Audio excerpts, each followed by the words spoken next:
Hey, what's up, everybody? It is Uncle Mad here live on a Saturday morning, a little bit pre-afternoon, daytime live stream. We've got a matinee match for the boys in gold today as they travel to Charlotte to take on Charlotte Football Club.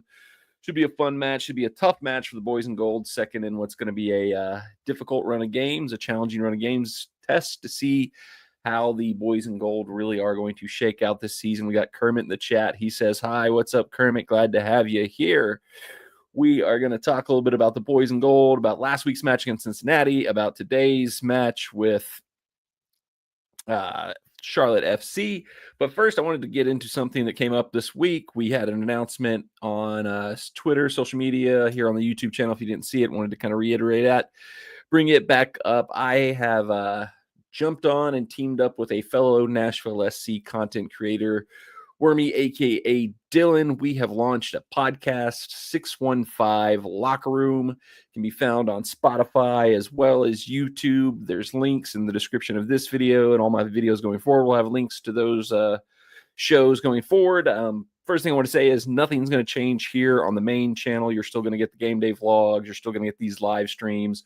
All the usual content that you usually get from the Uncle Mad channel is going to stay the same. 615 Locker Room is just kind of a new venture, a new way to kind of broaden out, kind of do something a little bit different, get a new voice kind of bouncing off my voice where it's not just me shouting at the clouds like it is in these live streams. So it's fun. We had a good first episode there with Wormy and me talking about last week's match and this week's match. So if you already watched that or listened to that, I'll probably have a few repeats here, just kind of reiterating some thoughts and things I already have there. But it's fun. We had a great first episode. I think we're going to be taping that on Sundays, releasing on Mondays is the game plan going forward. And he's been a cool dude to team up with. So I'm looking forward to more work with Wormy on that channel there. But a few comments more in the chat here. Got "Come on, you boys in gold," of course. And from Kermit Gaming, "Tell Puckett I said hi from Aiden. He'll know who it is. I'm from his gymnastics." You got it, Aiden. I'll give him a shout out. That's somebody we know in the channel here, Nephew P. So we'll let him know that Aiden said hello. But we're here today to talk Nashville SC now that we got the announcements and discussions going on. That first off, always got to start off looking back. Last week, Nashville SC took on FC Cincinnati at Geodis Park, a 2-1 win for FC Cincinnati. Difficult loss for the boys in gold, broke the 3-game win streak there for Nashville, but still think we saw a lot of positive signs, good attacking display. It was kind of, I've said it over and over again here on the channel and on the new podcast, but kind of came down to who took their chances and who did not. FC Cincinnati capitalized on a brilliant free kick opportunity that Evander smashed home, and then they get the late penalty kick that Dinke, probably mispronounced that, finishes to give them the 2-1 win late, but Nashville SC still looked bright and tagged. They had some chances, a couple bad misses from Hani, including a missed penalty.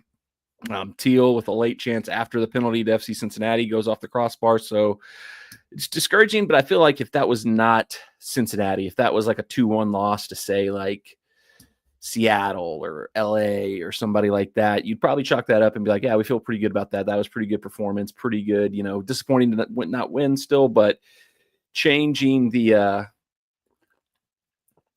changes the dynamic a little bit when you lose to a team like FC Cincinnati versus, just a team that it hurts less to lose to. But once again, I thought it was a good performance. I thought there was positive signs to build from. And as we move forward throughout the season, that's going to be one where we can look back on and say, hey, we let that one slip away, but certainly something we can do more of and do better of going forward. And that takes us to the next in this tough stretch of games we've got today, 1:30 local time kickoff, which I believe would make that, if my time's right, 2:30 in the Charlotte area, because I think they're on Eastern time. Nashville SC is at Charlotte Football Club today. Pretty even matchup based on kind of, if you look at all the numbers so far this season, both are even on points, both are even on goal differential. I believe the only statistical main difference is I believe we've scored maybe one. Either they've scored one more, but we've allowed one. I don't know. There's slight divide in who scored more or who's left, but it's pretty even matchup in terms of the numbers on paper. The big advantage, Charlotte, if you're just looking at the numbers on paper, has today is that they are going to, they're 3-0 at home, 3 wins in all their home matches. They've been pretty dominant, and they've only allowed 1 goal at Bank of America Stadium there in Charlotte. So tough day for Nashville SC to go in there and take on Charlotte and try to get a win on the road. Since Dean Smith, the coach of Charlotte, came in, he's, Dean Smith, Gary Smith, there's a lot of similar vibes there. We have they've been one of the better defensive units in the MLS. I believe they were the best defense in the Eastern Conference this season. Another strong start this season for them in terms of defensive solidarity. Tim Ream, 2 solid center backs, goalkeeper of the year.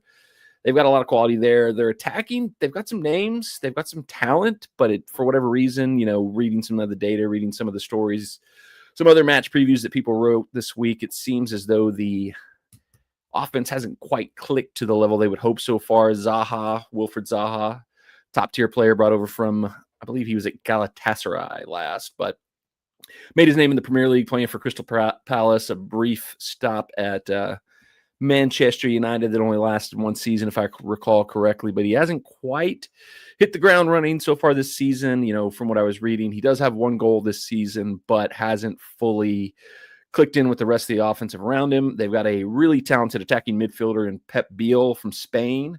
He's got 6 goal contributions on the season so far, 2 goals himself, 4 other assists. Striker, U.S. men's national team, recent addition striker. I'm going to mess up his name. I'm going to try to read it and see if I don't mess it up. Here we go. Try not to mispronounce it, but I am. Patrick Aubameyang. It's almost like Patrick Aubameyang, the old striker from Dortmund and Arsenal and Chelsea, but Patrick Aubameyang, he's there, but also he hasn't quite hit the ground running yet the way you would have hoped. He's been in and out, though, because he was with the U.S. men's national team recently, so maybe a little chance to start getting some rhythm there as all the players are now available and they're won't be so disjointed moving forward. We can hope, if you're from the Nashville SC perspective side of things, I think the hope is that offensive disconnect, that offensive fluidity that they've been struggling to find continues today, because I think, I like our defensive performance to start the season. So if you're kind of looking at 2 teams that have had solid defensive performances, start the season, their attack hasn't been that fluid. Ours has. Maybe need to improve the finishing, maybe need to not miss so many chances, but after reading some things over the last couple of days since I did the original podcast with Wormy, I do feel a little bit better about Nashville SC's chances in this matchup than I probably did at the time. I think at that match I said, it was probably I think I called a 2-2 draw maybe, but I think Nashville SC has a chance to go in here and get a win today. If the offense can't get things going for Charlotte, if they're a little all over the place, can't find a way to get a goal, if we can sneak one in, can easily steal a 1-0 victory, maybe even a 2-1 victory there. But should be fun, should be a good matchup. It might be one of those ones where, if both teams are just hunkered down playing tough defense, it could be one of those that's tough to watch. But it's always fun to watch the boys in gold. I mean, we've had years of tough to watch soccer in the Gary Smith years, and we made it through. So I think we'll survive one today, which should be a fun matchup with Charlotte, who I believe MLS would like to be our rival. We usually always play them when it's quote-unquote rivalry week, but I don't know that there's full-on rivalry vibes that, the fan bases feel for this one. I know that we got a little butthurt with them early on when they seemed to somewhat steal our guitar riff gimmick, but whatever, who cares? It's neither here nor there. Kermit asks, no offense, how old are you? I'm 37 years old. Just turned 37 a few weeks ago. Probably 37 years old. And Joseph in the chat says, loved the new pod. Appreciate that, man. That's we're going to have some fun doing that one. That's going to be a little bit of adventure. Like I said, I got to know Wormy a little bit, kind of communicating back and forth through DMs and other channels here on the internet, and seen some of his content. Just seemed to be a dude with a good vibe, and I thought it was kind of an interesting dynamic. Somebody like me who's been, following soccer my whole life, been a Nashville SC fan since day one, and him who's kind of the voice of kind of the new fans that are coming in. So because his story was he came to Geodis Park with a friend, and never really been into soccer, never even been to a soccer match.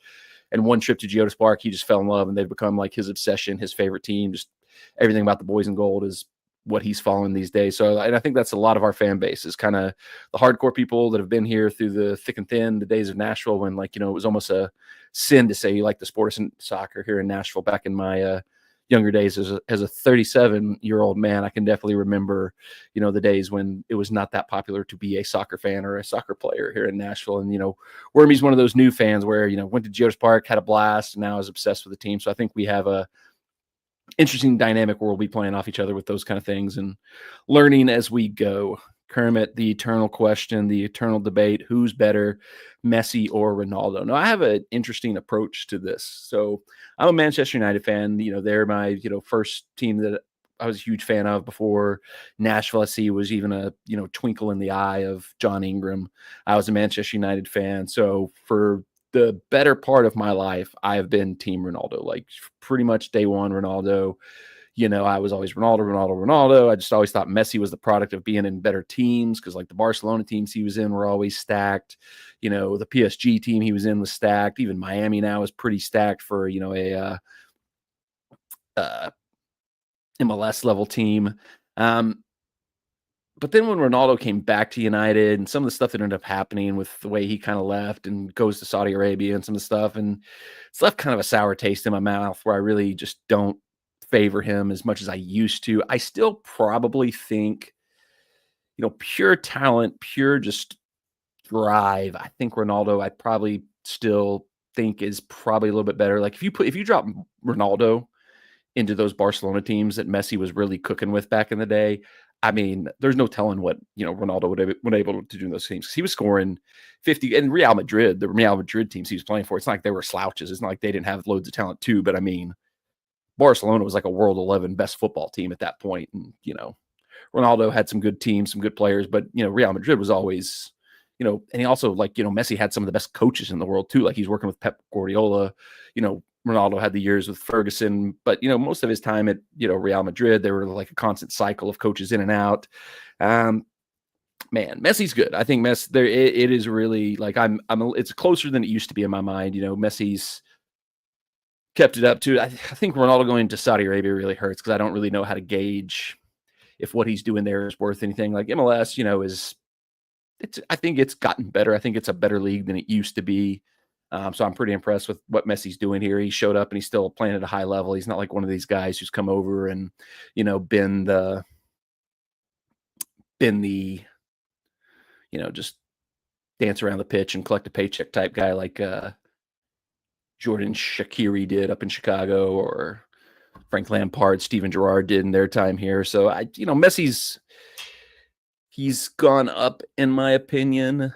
There's a time probably a year ago when I was still kind of bitter about the way Ronaldo's second tenure at United ended, and I probably would have been saying Team Messi at that point in time, but that was more bitterness than actual like real stuff. But I think I'm back to kind of Ronaldo, although he's just so annoying. Like the way he's just when he's on your team, you can deal with like his annoying stuff, but when he's off your team, it gets a little bit frustrating.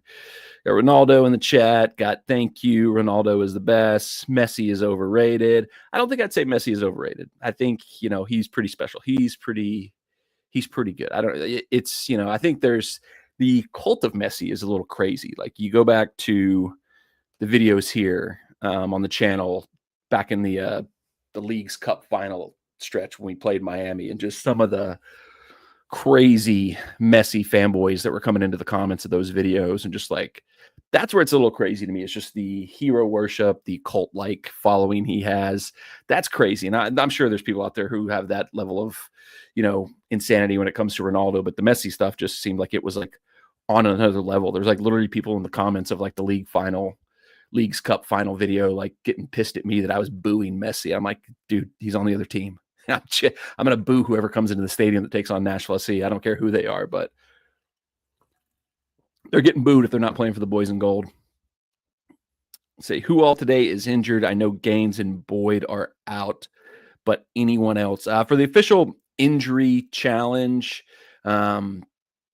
Sorry, I read another comment. For the official injury report, it's the same as it was last week. Gaines, Boyd, Maximus Eck, and Brian Acosta are all out.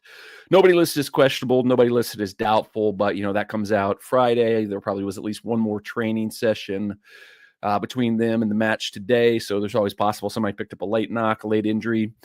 We saw a couple weeks ago, we had the Patrick Yazbak and Kassam, coming down with a stomach virus day of the match. So they went from not being on the injury report to basically not being in the team. Yazbak was on the bench, but had to leave the bench and could not participate in the match because the stomach virus got the better of him. But, so little things like that can sneak up that weren't on the initial injury report. But as of what we know right now, the only ones that officially out are the same four that have kind of been out for, basically the entire season. Eck, Acosta, Gaines, and Boyd. So should have, unless something surprising has popped up in the last 24 hours, full strength Nashville SC team today. I would expect, I kind of think we might see Kassam drop out of the lineup. We could see Jacob Schaffelberg come back in. We could see Jonathan Perez get another start. Just because Kassam last week, I think he came back down to earth a little bit. He looked more like kind of what I would have expected him to be. He kind of, hit the ground running, came out so fast with 2 goals in 2 games. But last game, it looked like he was a little bit overwhelmed, was having a little trouble finding the rhythm of the match, was a little bit, behind the pace of the game. So see him rotated out, giving somebody else another shot today. The interesting one to me in the lineup choice outside of that today is going to be Yazbak or Gaston Brugman. That's going to be a battle for who's going to start, because I think unless they move Tagseth into the wing spot, I think Tagseth is a nailed-on, locked-up starter. You're just never going to drop him. So then if he's playing in midfield, you got to decide between Brugman and Yazbak for the other spot. And then the secondary position battle that'll be interesting is does Andy Nahar, now having a full kind of week to fully get back into the swing of things, coming off national team duty, does he come back in to start the game at right back, or does Josh Bauer get his 3rd start in a row? I mean, I think Andy Nahar, the ceiling, the level, what he brings to the team is, a little bit higher than Josh Bauer, probably, especially at the right back position. But Josh Bauer, 2 goals in the last 2 games, which is that's nothing to turn your nose up at. I don't know if that, is enough to hold off Andy Nahar at the right back spot. I don't know if that's maybe they give a consideration to playing Josh as one of the center backs today, although they've both played really well, Walker and Jack Meyer. So I don't know that he's going to be able to push one of them out, but that'll be interesting to see what happens today. Who is your favorite player? Mine is Ricky Puig. That's a good question. I don't really know that I have a favorite player right now. It'd probably be Bruno Fernandes, just because he's the only player that makes Manchester United even watchable right now. Like the rest of the team is just unbearable and disgusting and frustrating to watch. So I guess I'd pick Bruno Fernandes just because he's the only bright spot that, in an otherwise horrible experience of being a Manchester United fan right now. So I'd probably pick Bruno Fernandes. MLS wise, I still go Hani. I mean, he's having a little rough patch right now. He started the season kind of slow, had a few mishaps, a few bad moments that, he'll, hopefully bounce back from. He typically does start season slow. So I think we'll see better of Hani this season. But MLS side of things, Hani's still my favorite, although Eddie Tagseth is knocking on the door of being my favorite player here at Nashville SC and in all of MLS going forward. So, but Ricky Puig's a good choice, man. He's pretty special. I mean, that was one when he came over from Barcelona. I was pretty stunned that a player of his age and talent level was kind of leaving somewhere like Barcelona to come to MLS, and not just leaving Barcelona, but leaving Europe. He's got the talent to be playing pretty much at any team he wants to play in the European leagues. But, to be in MLS and have that level of play, it's pretty special. He's a fun player to watch. Shame he's out injured right now. Hopefully we get to see more of him later on in the second half of the season. Hopefully not against Nashville SC. He has cooked us pretty good the few times we've had to play against him, but he's definitely a good shout. He's definitely a fun player to watch. So that's a good call by you, Ricky Puig, as your favorite player. You should try to do a not laugh challenge. I don't really know what that is, but I have a feeling I would fail at it because I get pretty easily going to laugh at stuff. I entertain myself enough. If you've seen how many bad jokes I make on this channel, you probably know I'm probably not very good at not laughing because I laugh at stupid crap all day long but maybe if we need something to fill time on the channel at some point in time, maybe pull something out like that and give that a shot someday. Third kit question here. Yeah, there's been some updates on that since last week. So originally none of this has been officially confirmed by MLS, but there was leaks from footyheadlines.com, who's usually pretty reputable when it comes to jersey news and stuff about that type of stuff. Originally, the claim was that there was going to be 12 teams getting third kits this season for MLS, including Nashville SC. I believe they had said April, I want to say 4th was the release date that they had originally said for those. But then they came back and said that Adidas and MLS had changed their mind and decided to go ahead with every team in MLS is going to get a third jersey this season. Because of that, they pushed back the release of the third jerseys to get the ones they didn't have ones ready to go for caught up and up to speed. And they're also kind of there. Apparently there's Adidas has a new material, a new fabric technology that they're using in these third jerseys. So there's also a little bit of a delay to get that implemented and added to the kits. But I believe the current date from Footy Headlines is that they're expected to release June 9th now. So we were expecting to have had him this week, I think, but now I believe they have pushed that back to June. None of this has once again been confirmed or officially announced by MLS or Adidas themselves. This is all just rumors and leaks that came out of footy headlines, but they're pretty accurate on this. Like they, release usually Premier League, MLS jersey releases pretty well in advance of when they actually get announced. So they're pretty accurate in what they'd say. So I'm saying if they've said June 9th, everybody's getting the third kit, I think we can probably take that to the bank and count on it. The other piece of the news that came with their reporting on the third jerseys, at least for Nashville SC, is that the Nashville SC jersey will be chalk white. So I kind of figured we were getting something different that we hadn't seen before. Probably wasn't going to be another black jersey after years of the Man in Black kit. We've got blue and gold already. I kind of was hoping maybe like a light blue. If you've seen like the light blue Nashville SC baseball jersey they've put out this season, I thought maybe that color would have been cool for a third kit, but the report is white, which is cool because we haven't had a white jersey in our MLS history yet. So that'll be a cool thing to see, as long as it's not just like a pure bland white jersey. You don't want to do too much flair, too much going on to it, but like something with a little creativity and a little bit of white. That'll be interesting to see.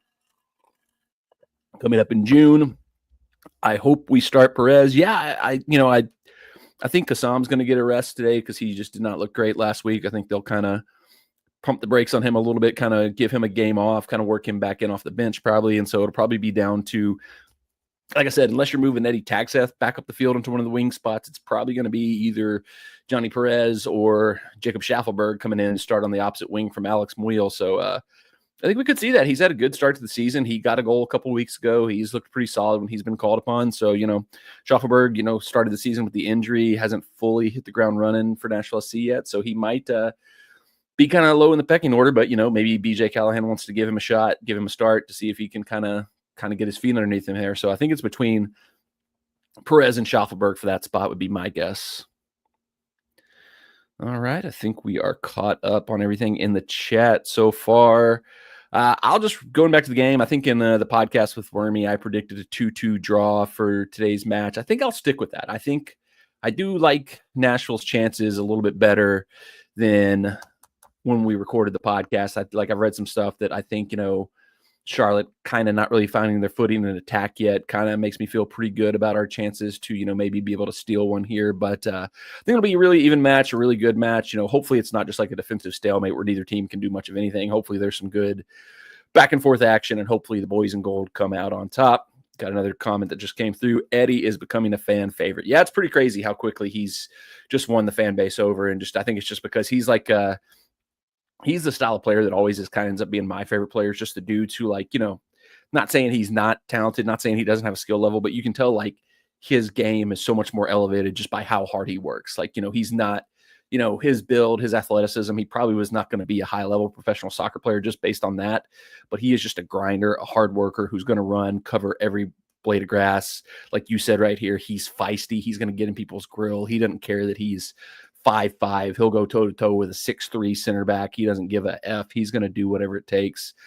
He's fiery out there. So definitely excited to see more of him in the gold jersey, blue jersey, potentially the future third white jersey for Nashville SC. I think he's just a player you have fun watching just because he's got an energy and a little bit of fire to him that you can get behind. And excited to see what he can do today. I think there was a lot of stuff I read where like he could be a difference maker, particularly in this match because Charlotte is more of a kind of build through the midfield type of team. Like I mentioned earlier, Pep Boyle, their attacking midfielder, who's kind of their main hub creator, goal scorer, goal creator for them. If Tagseth can get up in his grill, get in his space, break things up, not let him have the ability to turn and find passes the way he's used to, that could be a huge advantage for Nashville SC today. So it could be a big opportunity for Eddie Tagseth to really put a stamp on a game today. So looking forward to it. Like I said, it's a matinee kickoff. We're it's noon right now. We're about an hour and a half away from game time. Probably going to head out to meet some friends, watch at one of the local pub partners here in Nashville for the match. I'm not a drinker, but, it's always great to have some good fish and chips or whatever the pubs are serving, or whatever the pubs, restaurants, what have you, are serving while the boys in gold are playing. Another question in the chat here. We'll get to this one before we start to wrap up. Which one looks better, Najjar with black hair or blonde? I mean, anytime anybody does that little platinum bleach job that like a lot of soccer players have started doing over the last couple of years, I think it's I like the cockiness. I like the ego it takes to do that kind of haircut. So I'll go with blonde on that one. But I think we'll probably see him back in the lineup today and get to see that blonde hair run up and down the pitch on the right side for Nashville SC. So thanks for jumping into the chat, everybody that was here. Aiden, Nashville SC, everybody else. We'll be back with more stuff coming up. Like I said, if you haven't done so already, subscribe to this channel, turn the bell on for notifications. Nothing's changing here. We're keeping all the great usual Uncle Mad Nashville SC content rolling here, but also starting a new thing. One podcast in the books, the 615 Locker Room, me and fellow Nashville SC content creator Wormy. And it's not going to be just Nashville SC. It's going to be heavy Nashville SC right now because we're in season and stuff like that. But we're going to hit on other stuff outside of the soccer bubble, you know, little ins and outs. You know, I'm sure Titan season rolls around. We'll talk a little bit about that. He's a big basketball guy, so I'm excited to hear his thoughts on how this NCAA tournament's gone and what's coming up with like NBA and their playoffs that are right around the corner. So a lot of fun things coming up over on here. I think next week on the channel here, next week's live stream might be a little light on the Nashville SC talk because we're coming up on the grandest stage of them all, the showcase of the immortals. WrestleMania is right around the corner, and we're going to have to do a live show previewing WrestleMania because that's just what we do here. We don't always talk soccer. We talk everything on the channel. So some good pro wrestling content coming up if you're into that stuff. And if you're into vacation content, that's coming too. So a lot of fun stuff coming up on the channel. Nothing's going anywhere. Nothing's changing, but we've got some new outlets, some new exciting things coming up with 615 Locker Room as well. Thanks everybody for checking this out. Hope to see more of you in the future. And until the next one, enjoy your life. Enjoy your bagels.